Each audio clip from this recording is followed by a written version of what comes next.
दोस्तों, Hema Malini film industry में जगह बनाने के लिए कई सालों तक संघर्ष करती रही, लेकिन उन्हें काम नहीं मिला।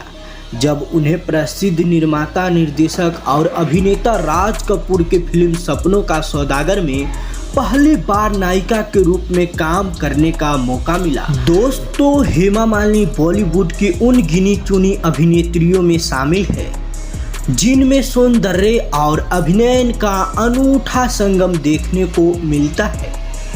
लगभग 4 दशक के करियर में उन्होंने कई सुपरहिट फिल्मों में काम किया है, लेकिन करियर के शुरुआती दौर में उन्हें वह दिन भी देखना पड़ा था जब एक निर्माता निर्देशक ने उन्हें यहाँ तक कह दिया था कि उनमें स्टार अपील है ही नहीं।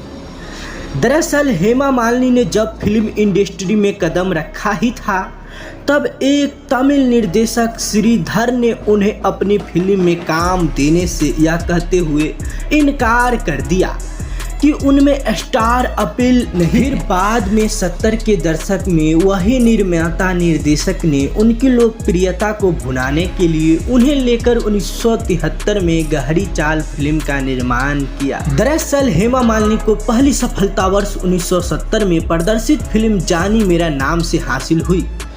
हालांकि इसमें उनके साथ अभिनेता देवानंद मुख्य भूमिका में थे।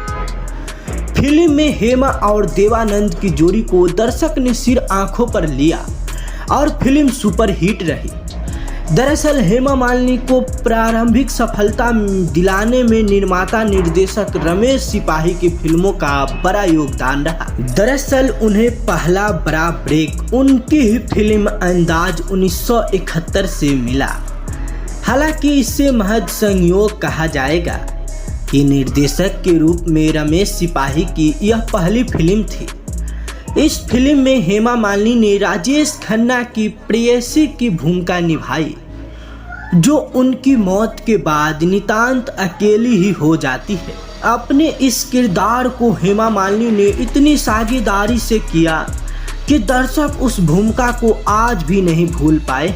हालांकि वर्ष 1972 में हेमा मालिनी को रमेश सिपाही की ही फिल्म सीता और गीता में काम करने का अवसर मिला, जो उनके सिनेमा करियर के लिए मील का पत्थर साबित हुई।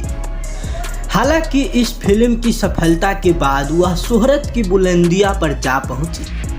हालांकि उन्हें इस फिल्म में दमदार अभिनय के लिए सर्वश्रेष्ठ अभिनेत्री के फिल्म फेयर पुरस्कार से भी सम्मानित किया गया, जो रमेश सिपाही निर्देशक फिल्म सीता और गीता में जुड़वा भाई बहनों की कहानी थी।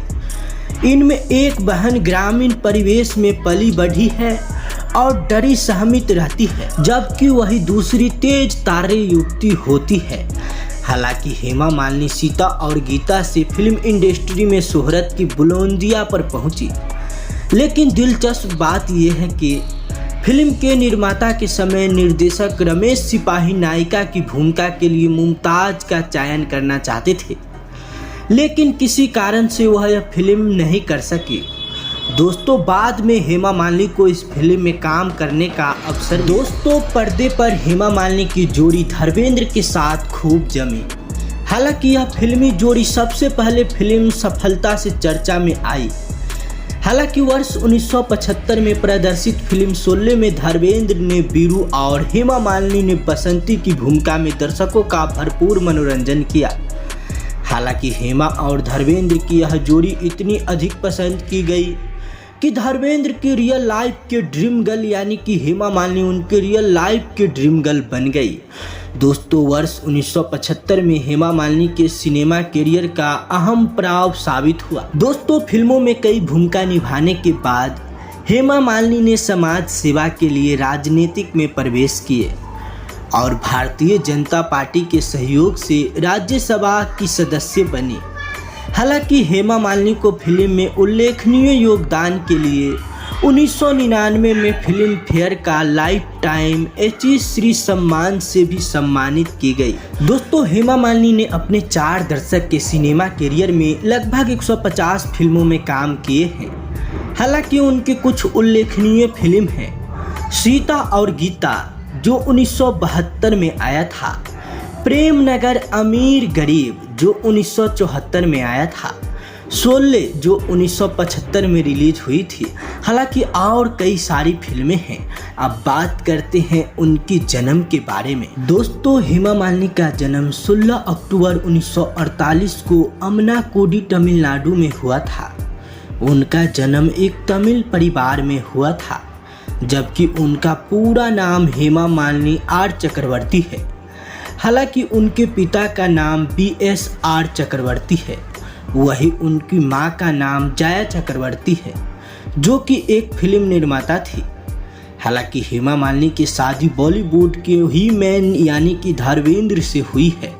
हालांकि वही उनकी 2 बेटियां हैं, ईशा देओल और आहाना देओल। हालांकि उनकी दोनों ही बेटियां की शादी हो चुकी है। हालांकि वही सनी देओल और बॉबी देओल उनके 2 सौतेले बेटे हैं। दोनों ही फिल्म अभिनेता हैं।